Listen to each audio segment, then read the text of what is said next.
اگر آپ چاہتے ہو نا کہ جو آپ سوچتے ہو وہ ہو، تو پھر وہ کرو جو اللہ چاہتا ہے۔ چھوڑ دو اس دنیا کو، اپنی دنیا خود آباد کرو اللہ کے ساتھ، جس میں سب سے اوپر اللہ کو رکھو، پھر اس کے رسول صلی اللہ علیہ وآلہ وسلم کو رکھو، پھر اپنے آپ کو رکھو۔ جب آپ کا اللہ آپ کے ساتھ ہوگا نا، اس کا رسول صلی اللہ علیہ وآلہ وسلم آپ کے ساتھ ہوں گے، تو یہ دنیا آپ کے قدموں میں ہوگی۔ میں آپ سے پرامس کرتی ہوں کہ یہ دنیا آپ کے قدموں میں ضرور ہوگی انشاءاللہ۔ کون سا ایسا کام ہے جو اللہ سبحانہ وتعالیٰ نہیں کر سکتے؟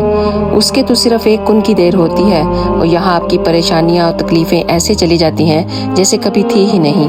وہ بڑا بے نیاز ہے، جب نوازنے پہ آتا ہے نا تو ایسی خوشیاں عطا کرتا ہے کہ آپ کو لگتا ہے کہ آپ کی زندگی میں کبھی کوئی دکھ اور پریشانیاں تھی ہی نہیں۔ تو سب کو چھوڑ دو اور اللہ اور اس کے رسول کو اپنا دوست بنا لو، پھر وہ ہوگا جو تم چاہتے ہو انشاءاللہ۔